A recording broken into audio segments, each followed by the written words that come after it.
கேக்குது.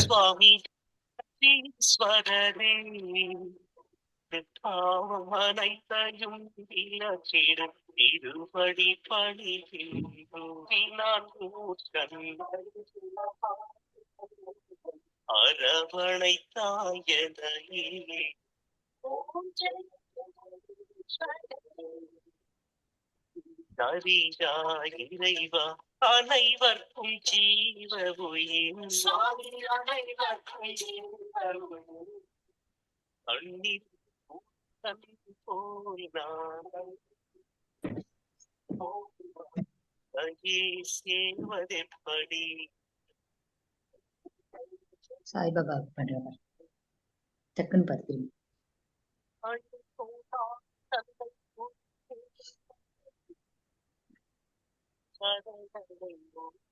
முடிஞ்ச இடத்து மாதிரி கட்ட பரவாயில்ல.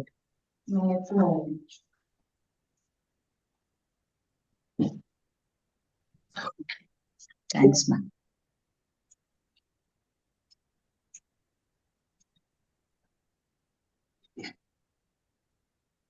அது எதுக்கடி இல்லை சார் அட்டாச்மெண்ட் இல்லம்மா தூக்கிட்டா பயம் இல்ல.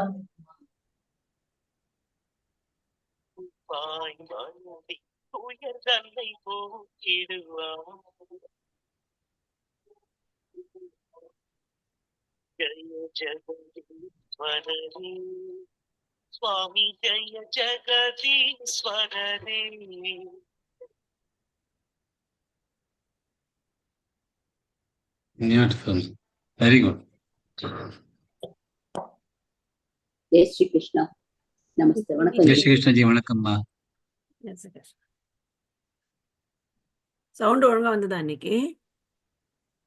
சவுண்ட் வந்தது, அப்புறம் ஏதோ கட்டாய் வந்தது. மேபி அந்த வீடியோல அப்படி இருந்திருக்கும் நினைக்கிறேன். ஆமா, அவங்களே கட் பண்ணி பண்றாங்க. பாலாஜி ஜி. Yes sir. ஜெய் ஸ்ரீ கிருஷ்ணா சார். ஜெய் ஸ்ரீ கிருஷ்ணா. ஜெய் ஸ்ரீ கிருஷ்ணா. வசுதேவசுதம் தேவம் கம்சசாணூரமர்தனம் தேவகி பரமானந்தம் கிருஷ்ணோ வந்தே ஜகத்குரும்.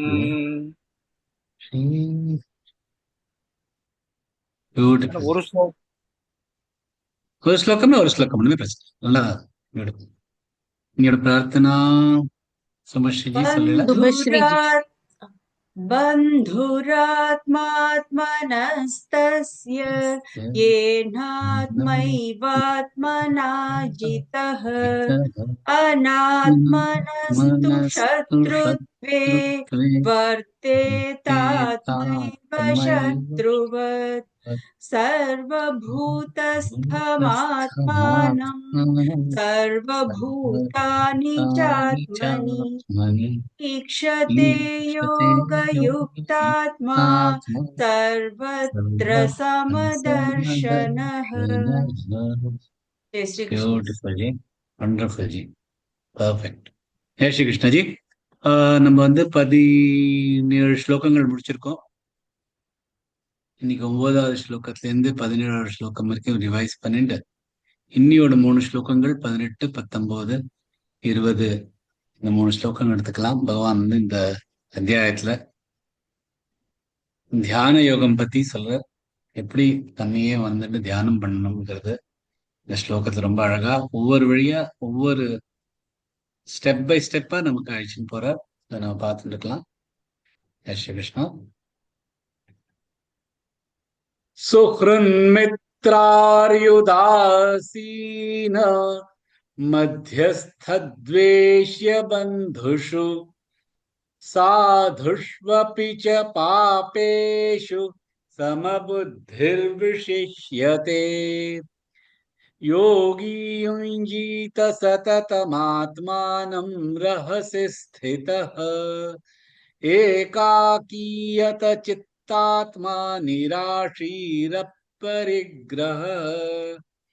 शुचौ देशे प्रतिष्ठाप्य स्थिरमासनमात्मनः नात्युच्छ्रितन्नातिनीचै चैलाजिनकुशोत्तरम् तत्रैकाग्रं मनः कृत्वा यतचित्तेन्द्रियक्रियः उपविश्यासने युञ्ज्यात् योगमात्मविशुद्धये समङ्काय शिरोग्रीवं धारयन्नचलं स्थिरः सम्प्रेक्ष्य नासिकाग्रं स्वं दिशश्चानवलोकयन् प्रशान्तात्मा विगतभीर्ब्रह्मचारिव्रते स्थितः मनः संयम्य मच्चित्तो युक्त आसीत मत्परः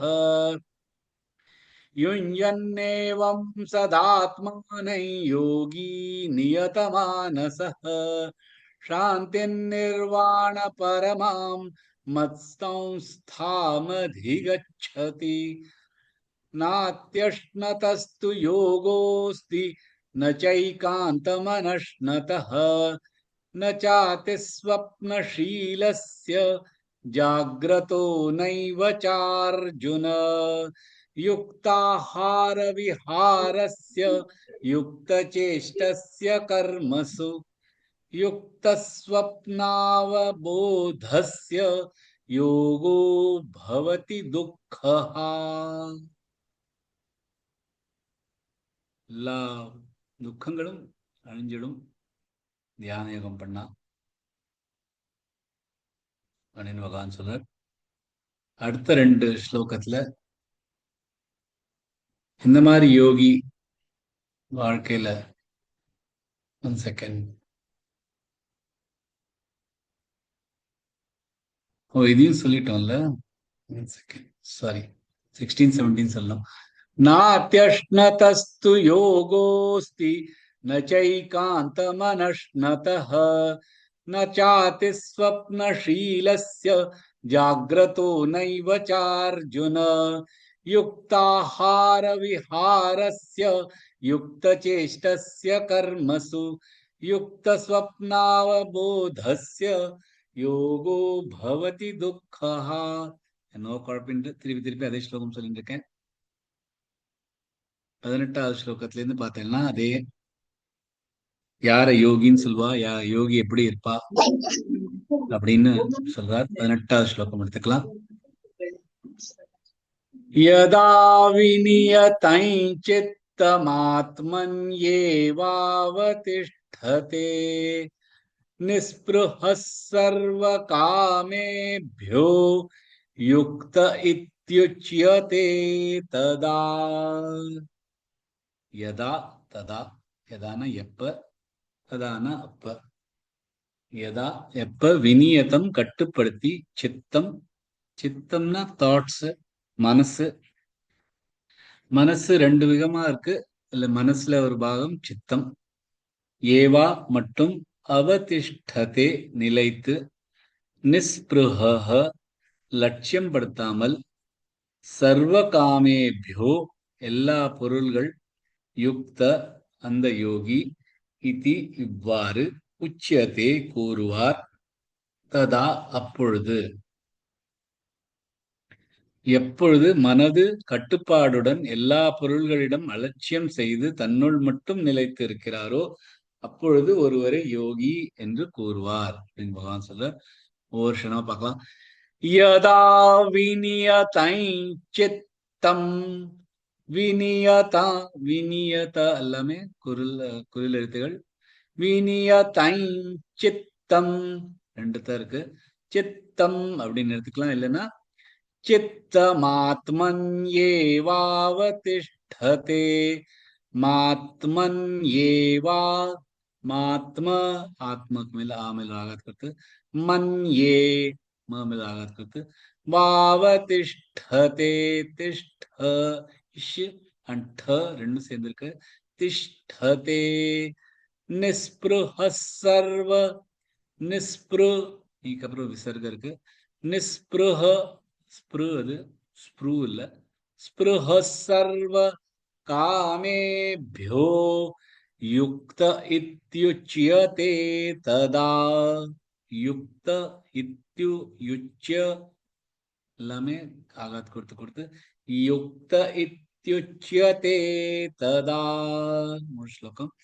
யதா விநியதை சித்தமாத்மன்யேவாவதிஷ்டதே நிஸ்பிருஹ சர்வகாமேभ्यो யுக்த இத்யுச்யதே ததா.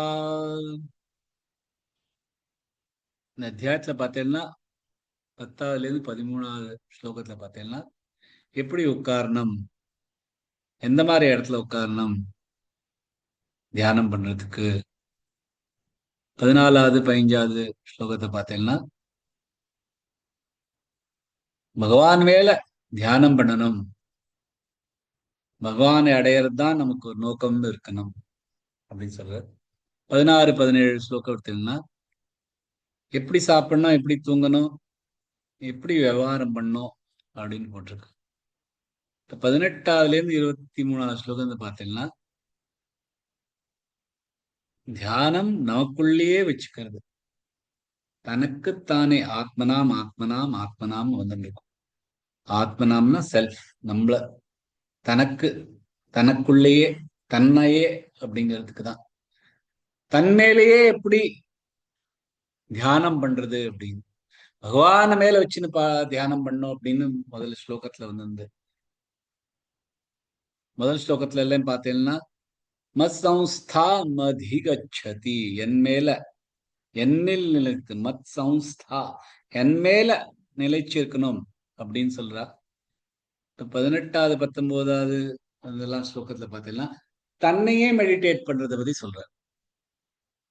இப்ப அது எப்படி ஒரு தனியா அங்க அந்த ஸ்லோகத்துல என் மேல மெடிடேட் பண்ணா பகவான் மேல மெடிடேட் பண்ணும், பகவான் மேல தியானம் வைக்கணுங்கிற. இப்ப என்னன்னா தன்னையே பார்க்கணும் அப்படிங்கிற என்ன அப்படி அப்படின்னா இதுல இருந்தா நமக்கு சூக்ஷ்மா புரியுது. பகவானே கிளியரா சொல்றார், இன்னும் வர வர சொல்லி வந்துட்டு இருக்கும். அது அவருக்குள்ள நமக்குள்ள இருக்கிற நம்ம அப்படின்னு நம்ம நினைச்சுக்கிற நம்ம ஆத்மனை, அந்த ஜீவாத்மா பரமாத்மாவோட துளிதான். பகவான் மேல லைக்கிறத தியானத்தை பண்றதா இருக்கட்டும், தனக்குள்ள தியானம் பண்றது ரெண்டும் ஒண்ணுதான். ஏன்னா ரெண்டுமே ஒண்ணுதான். பகவான் வெளியில நம்ம என்ன பகவான் நினைச்சுன்னு இந்த பகவானை நம்ம அடையணும்னு பாக்குறோமோ அது நமக்குள்ள இருக்கிற ஒரு அந்த அதோட துளிதான் நமக்குள்ள இருக்கு. அதை நம்மள முதல்ல பார்த்துட்டோம்னா பகவானை பார்த்துக்கலாம் அப்படிங்கிறதுக்காக இந்த 18வது ஸ்லோகத்துல இருந்து பார்த்தேன்னா எல்லாமே தன்னையே ஆத்மானம் ஆத்மானம்.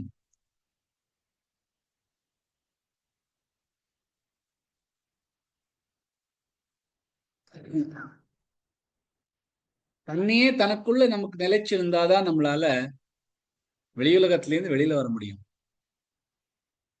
ஏன்னா தண்ணியே தண்ணியே தண்ணியேன்னா நம்ம என்ன தண்ணியே அப்படின்னா அது முதல்ல இருந்து நம்ம சொல்லிட்டு வருதான். நமக்குள்ள இருக்கிற அந்த ஜீவாத்மா நமக்குள்ள உள்ள பாக்கணும்.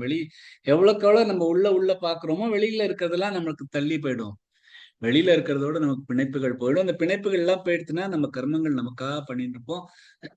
இந்த கர்மங்கள் உலகத்துக்காக நமக்கு உடம்புக்கு மட்டும் பார்த்துட்டு பாக்கி எல்லாம் உலகத்துக்காக பாக்குறோம், நமக்குன்னு பாத்துக்கிறது இல்ல அப்படிங்கிற ஒரு இது வந்தோடனே பகவான் நம்ம கர்மயோகம் தியான யோகம் மூலம் பகவான் அடையலாம். யதா விநியதம் சித்தம் ஆத்மன் ஏவா வஸ்திஷ்டதே. சித்தம் அப்படிங்கிற சித்தம்னா மனசுனா என்ன, சித்தம்னா என்னன்னா மனசு வந்து மனசுல நிறைய விஷயங்கள் தியானங்கள் எல்லாமே யோசனைகள் இதெல்லாமே மனசுக்குள்ள ஓடுறதுதான். மனசுக்குள்ளதான் எல்லாம் அந்த கோபம் ஹாப்பினஸ் இந்த இமோஷன்ஸ் எல்லாம் இருக்கிற இடமும் மனசு. சித்தம்ங்கிறது இந்த மனசுல இருக்கிற ஒரு பகுதின்னு வச்சுக்கலாம். சித்தம் வந்து அந்த எந்த தாட்ஸ் வருதோ, எந்த மாதிரி யோசனைகள் வருதோ, எதெல்லாம் பார்க்குறோமோ, எதெல்லாம் ஸ்டிமுலஸ் வருதோ அதுக்கெல்லாம் அதெல்லாம் அனலைஸ் பண்ணிட்டு இது எது, இது நல்லது, இது கெட்டது, இது எந்த மாதிரி இருக்கு, அந்த மாதிரி இருக்கு, இதோட லயிச்சுன்னு போனோம், இது நமக்கு பிடிக்கிறது, இது நமக்கு பிடிக்காது, அப்படிங்கறதெல்லாம் வருதுதான் சித்தம்.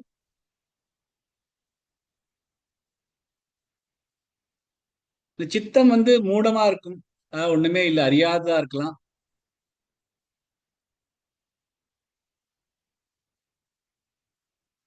அந்த மாதிரி அறியாமையா இருக்கிற சித்தத்துல நம்மளால யோகம் பண்ண முடியாது. விக்ஷிப்தமா இருக்கலாம்.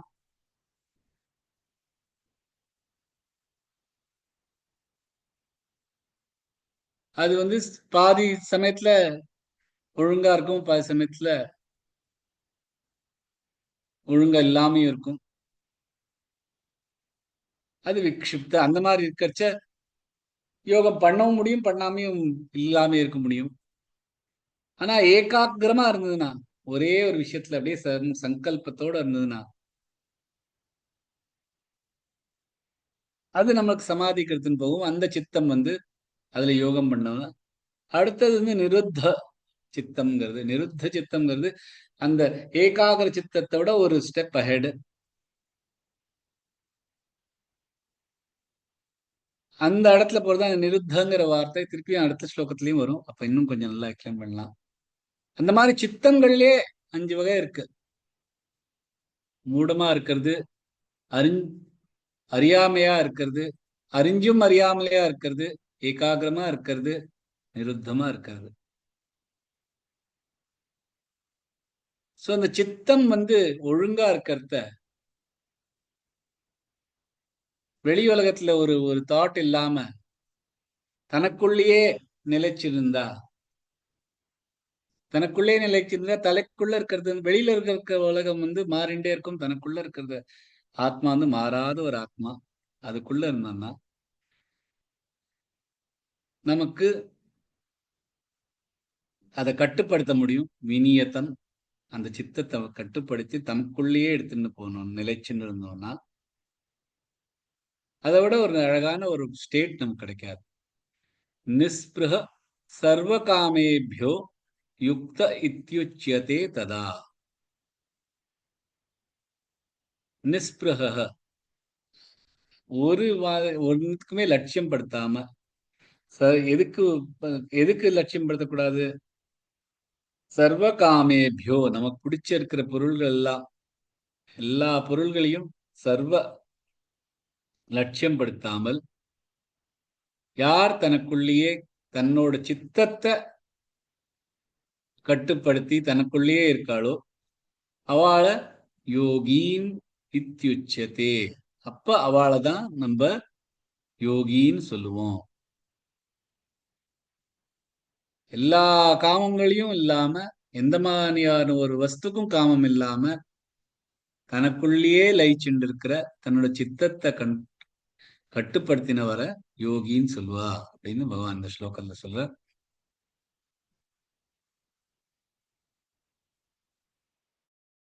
மனசு தனக்குள்ள இருக்கணும், சித்தம் தனக்குள்ள இருக்கணும்.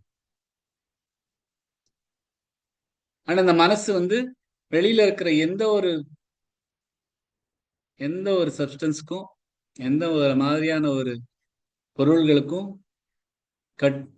பொருட்படுத்தாம இருக்கணும். மனசு தனக்குள்ளே இருந்ததுன்னா வெளி உலகத்தை பத்தி அது நம்ம பொருட்படுத்த மாட்டோம்.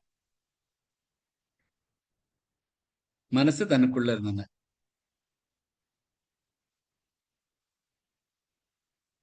மனசு அதுக்குள்ளேயே நிலைத்து போயிடுச்சுன்னா அப்ப வெளியுலகத்துல இருந்து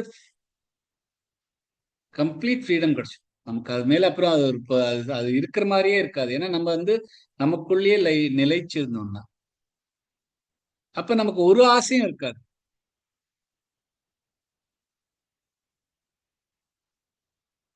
எந்த ஒரு மாதிரியான விஷயத்திலயும் நமக்கு ஒரு அட்டாச்மெண்ட் இல்லாம இருந்தோம்னா அப்ப நமக்கு வெளியில இருக்கிற உலகத்தோட நமக்கு ஒரு டிட்டாச்மெண்ட் வந்துடும். இந்த கர்மயோகி அப்படிங்கிறது வந்து கர்மம் பண்ணிட்டு இருப்பா. தன்னோட ஒரு அட்டாச்மெண்ட் இல்லாம, கர்மத்தோட அட்டாச்மெண்ட் இல்லாம, ஒரு பிணைப்பு இல்லாம, அந்த கர்மத்தினால ஒரு பொருள்கள் மேல ஒரு பிணைப்பு இல்லாம இருக்கிறது கர்மயோகி.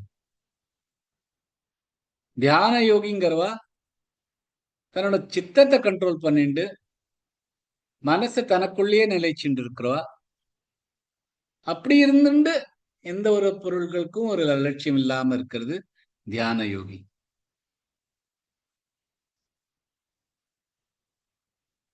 கர்மயோகிக்கும் தியான யோகிக்கும் ஒரு வித்தியாசம் என்னன்னா, கர்மயோகி வந்து அவரோட காமங்கள் எல்லாம் அழிச்சுட்டு அதுக்கப்புறம் யோக நிலையை அடைவா. தியான யோகி முதல்ல தனக்குள்ள நிலைச்சுண்டு அப்புறமா பாக்கி காமங்கள், அதனால பாக்கி காமங்கள்லாம் மறைஞ்சு போயிடும். கர்மயோகி வந்து தன்னோட கர்மங்கள்லாம் இந்த உலகத்துக்காக சமர்ப்பித்துருவா. தனக்கு எல்லாமே உலகத்துக்காக அப்படின்னு பண்றவா. தியான யோகி வந்து தன்னோட மனச தனக்குள்ளேயே லயிச்சுட்டு இருப்பா. இதுதான் இதுல இருக்கிற டிஃபரன்ஸ். ரெண்டுமே பகவானை அடையறதுக்கான இல்லை. தியான யோகம் கஷ்டமானது, கர்மயோகம் ரொம்ப ஈஸியானது. கர்மயோகிங்கிறவா இந்த மாதிரி தனக்குள்ளேயே நிலைச்சுட்டு இருப்பா அப்படின்னு பகவான் இந்த ஸ்லோகம் சொல்ற. அடுத்த ஸ்லோகத்துக்கு போலாம். யதா தீபோ நிவாதஸ்தோ நேங்கதே சோபமா ஸ்மிருதா யோகினோ யத சித்தஸ்ய யுஞ்சதோ யோகமாத்மனஹ. யதா எவ்வாறு, தீபக தீபம் விளக்கு, நிவாதஸ்தக காற்றில்லாத இடத்தில், ந இங்கத்தே சிமிட்டாமல், அப்படியே அசையாமல், நெருப்பு தீபம் எப்படி அசையுமோ அந்த மாதிரி அசையாமல், ச இந்த உப்பமா ஒப்பிடுதல் கம்பேரிசன், ஸ்மிருதா கூறப்படும், யோகினஹ யோகி பற்றி, யத சித்தஸ்ய மனதை கட்டுப்படுத்தி, யுஞ்சதோ ஈடுபடுவார், யோக யோகத்தில், ஆத்மனஹ தன்னுடன். எவ்வாறு காற்றில்லாத இடத்தில் தீபம் அசையாதோ மனதை கட்டுப்படுத்தி தன்னில் ஈடுபட்ட நிலையில் உள்ள யோகி அவ்வாறு இருப்பார் அப்படின்னு பகவான் சொல்றார். யதா தீபோ நிவாதஸ்தோ, யதா தீபோ தா தீபோ எல்லாமே நெடில் எழுத்துகள், நிவாதஸ்தோ தமிழாக தஸ்தோ நெங்கதே இங்க இருக்கு, நெங்கதே சோபமா ஸ்மிருதா, சோபமா மாமிலாக மா ஸ்மிருதா யோகினோ யத சித்தஸ்ய தமிழாக தஸ்ய யுஞ்சதோ யுமிலாக யுஞ்சதோ யோகமாத்மனஹ. श्लोकम यथा दीपो निवातस्थो नेंगते सोपमा स्मृता योगिनो यत चित्तस्य युञ्जतो योगमात्मनः.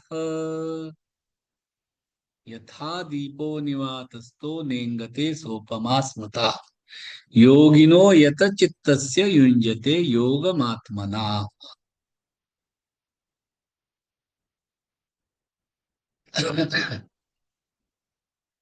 இதே மாதிரி பகவான் வந்து நம்மளோட மனச ஒரு தீபம் மாதிரி ஒப்பிடுக்கா. எப்படி ஒரு காத்தே இல்லாத ஒரு இடத்துல ஒரு தீபத்தை வச்சோம்னா அந்த தீபம் அசையாம எப்படியே இருக்குமோ, அதே மாதிரி ஒரு யோகி தனக்குள்ள நிலைச்சிருக்கிறச்ச அசையாம மனசு எங்கேயுமே போகாம தனக்குள்ள அப்படியே நிலைச்சு இருக்கும். அப்ப எல்லா விதமான காமலோகங்கள்ல இருந்து வெளியில வந்துடலாம். இந்த மாதிரி யோகிய யத சித்தஸ்ய அப்படிங்கிறார். தன்னோட சித்தத்தை கட்டுப்படுத்தி இருக்கா? இந்த எத்த சித்தஸ்ய தான் போன ஸ்லோகத்துல வினியதா அப்படிங்கிற அதேக்குதான் இதுவும் எத்த சித்தஸ்ய.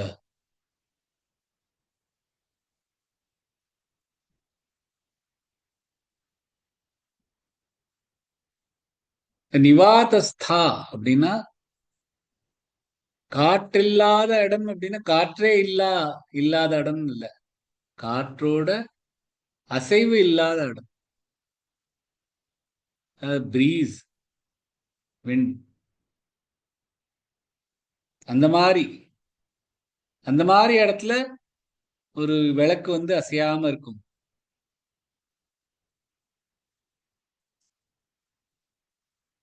இப்ப மனச ஏன் ஒரு தீபத்தோட கம்பேர் பண்றா? வேற எதையாவது கம்பேர் பண்ணலாமே.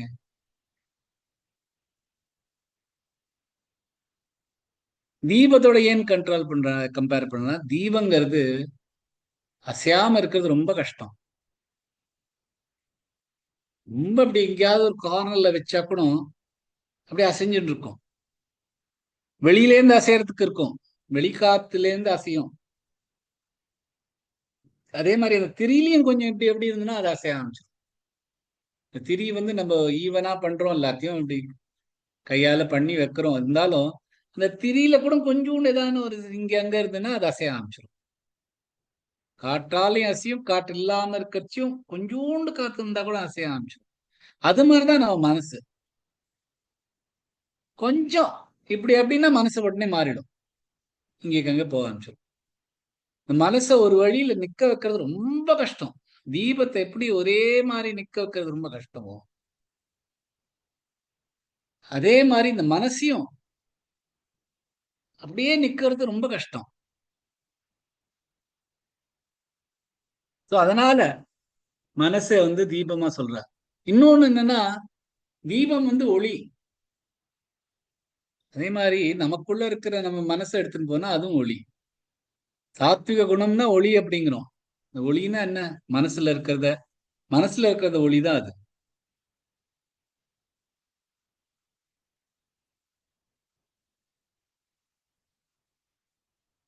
இப்ப நம்ம வந்து தியானத்துல இருக்கிறச்சு எல்லாத்தையுமே மறந்துட்டு இருக்கோம் அப்படின்னா தூக்கத்திலையும் தானே மறந்துட்டு இருக்கலாம். இப்ப தூக்கமும் தியானமும் ஒண்ணா அப்படின்னா இல்ல. தூக்கம்ங்கிறது அறியாமை, தமசகுணம். தியானம்ங்கிறது சத்துவகுணம். தமசகுணம் இருட்டோட, அதுக்கு இருட்டுதான் அதோட சேர்த்தி சொல்லுவா. அதே மாதிரி சத்துவகுணத்தை ஒளியோட தான் கம்பேர் பண்ணுவா. ஒளினா தீபம். அதனாலையும் மனச வந்து தீபத்தோட கண்ட்ரோல் பண்றா. ஞான தீபத்தே அப்படின்னு 4வது அத்தியாயத்துல வரும். சர்வாணீந்திரிய கர்மாணி பிராண கர்மாணி சாப்பரே ஆத்ம சம்யம யோகாக்னௌ சுக்வத்தை ஞான தீபித்தே. இந்த ஞானமும் தீபமும் உண்டு அப்படின்னு பகவான் ரிப்பீட்டட்லி சொல்றார். அதே மாதிரி அந்த தீபம் எப்படி காற்றில்லாத ஒரு சமயத்துல அசையாம இருக்குமோ அந்த மாதிரி தனக்குள்ள லயிச்சுட்டு இருக்கிற யோகி அசையாம இருப்பா. அப்பதான் அவர் யோகின்னு சொல்லுவா அப்படின்னு இந்த ஸ்லோகத்தை சொல்றார். அடுத்த ஸ்லோகம் பார்க்கலாம். யத்னோ பரமதே சித்தன் நிருத்தை யோக சேவயா யத்ர சைவாத்மனாத்மானம் பஷ்யன்னாத்மனி துஷ்யதி. யத்ர எப்பொழுது, உபரமதே அமைதி, சித்தம் மனம், நிருத்தம் கட்டுப்படுத்தி, யோக சேவையா யோக சேவையால், யத்ர எப்பொழுது, ச மற்றும், இவ கூட, ஆத்மனா தன்னால், ஆத்மானம் தான், பஷ்யன் பார்ப்பார், ஆத்மனில் தன்னில், துஷ்யதி திருப்தி. எப்ப ஒழுக்கமான யோக சேவையின் மூலம் மனதை அமைதிப்படுத்துறோமோ மற்றும் எப்ப தன்னை தன்னுள் காண்கிறோமோ ஆத்மன் திருப்தி நிலை அடையும். பகவான் சொல்றார். யத்ரோ பரமதே சித்தன் யத்ரோ யமலவாகாத் கொடுத்து பரமதே பரம நெடில் எழுத்துக்கள் தே சித்தன் நிருத்தை யோக நிருத்த த and த இருக்கிறதுனால ரூமில் ஆகாது கொடுத்து நிருத்தை யோக சேவையா யத்ர சைவாத்மனாத்மானம் சைவா ஐ நல்லா அழுத்தி சொல்லணும் வாத்மனாத்மா வாமிலாக நாமிலாக கொடுத்து வாத்மனாத்மானம் பஷ்யன்னாத்மனி துஷ்யதி துஷ்ய தூமிலாக கொடுத்து துஷ்யதி ஷார்ட்டா இருக்கும் யத்ரோ பரமதே சித்தன் நிருத்தை யோக சேவையா யத்ர சைவாத்மனாத்மானம் பஷ்யன்னாத்மனி துஷ்யதி. இந்த மாதிரி பர்ஃபெக்ட் எந்த மாதிரி நிலையில இருக்கிறத பர்ஃபெக்ஷன் பரம நிலை அடைய முடியுங்கிறது இந்த ஸ்லோகத்துல சொல்லிருக்கார். எத்ரோ பரமதே சித்தம் நிருத்தம் யோக சேவையா எத்ர சைவாத்மனாத்மானம் பஷ்யன் ஆத்மனி துஷ்யதி.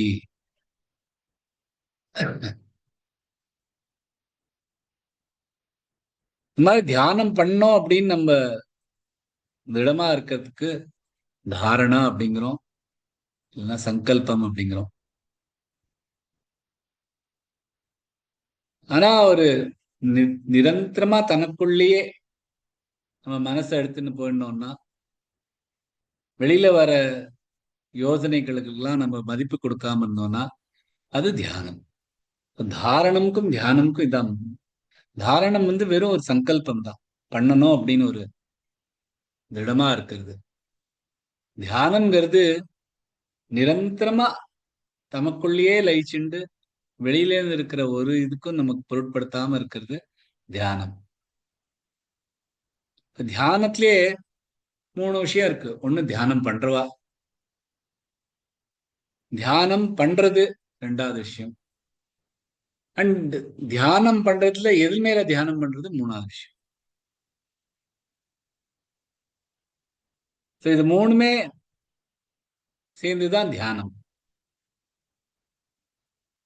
ஆனா எப்ப இந்த தியானம்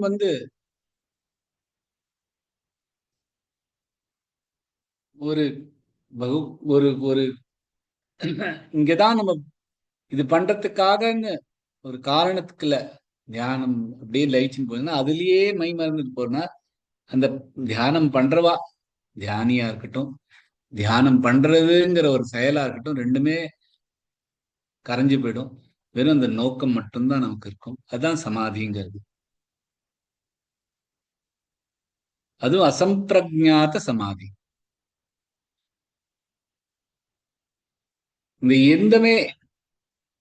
எதுவுமே இல்லாம இந்த 3 விஷயம் இருக்குது. யாரு தியானம் பண்றா, எப்படி தியானம் பண்றா, எது மேல தியானம் பண்றா, எல்லாமே கரைஞ்சு போய் வெறும் அப்படியே அந்த எதில் எந்த நோக்கத்தோட அப்படி கலந்து போயிட்டு இருக்கிறது தான் அசம்பிரஜாத சமாதி. சம்பிரஜாத சமாதி அட்லீஸ்ட் எது மேல பண்றோங்கிறதையாவது நினைச்சுட்டு அதோட நினைவாக இருக்கும்.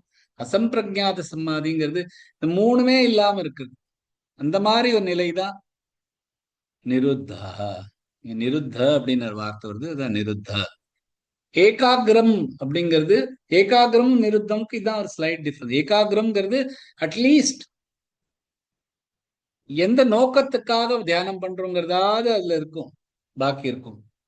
நிருத்தம்ல அதுவும் போயிடும், எதுக்காக பண்றோம்னு கூட இருக்காது. அந்த மாதிரி ஒரு தியானம் அது தானே கலந்து போயிடும். அப்புறம்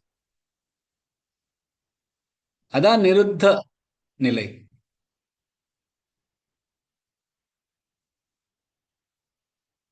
இப்ப இந்த மாதிரி ஒரு நிலை வந்தா அதுலேருந்து வர எந்த மாதிரியான பலன் இருந்தாலும் அது நமக்கு படவே படாது. ஏன்னா அந்த நிலையிலேயே நம்ம இல்லை. அதுதான் நிர்பீஜ சமாதியும் சொல்லுவாரு. எது நடக்கிறது, எது என்ன நடந்துட்டு இருக்கு அது கூட தெரியாம இருக்கிற ஒரு நிலை, தனக்குள்ளேயே அப்படி ஒரு நிலைச்சி இருக்கிற நிலை. அந்த மாதிரி பண்றத உப்பரமத்தே. பாரமத்தேனா அந்த ஒரு அமைதி நமக்கு கிடைக்கும். எல்லாமே குவாய்ட்டாயிடும், நிசப்தமாயிடும். அந்த யோகிக்கு தனக்குள்ள இருக்கிற மனசோடையே ஒரு கனெக்ட் இல்லாம போயிடும். யோகி அப்படியே தனக்குள்ள தன்னோட ஆத்மனுக்குள்ள தன்னுக்குள்ள அப்படியே சமாதி ஆயிடுவான். அந்த மாதிரி இருக்கிறது துஷ்யதி, திருப்தி. இந்த இடம் தான், இதுக்குதான் திருப்தி படுவா. இந்த மாதிரி ஒரு நிலை வந்தப்பறம் தான் திருப்தி படுவா. யாருன்னா தியான யோகிகள்.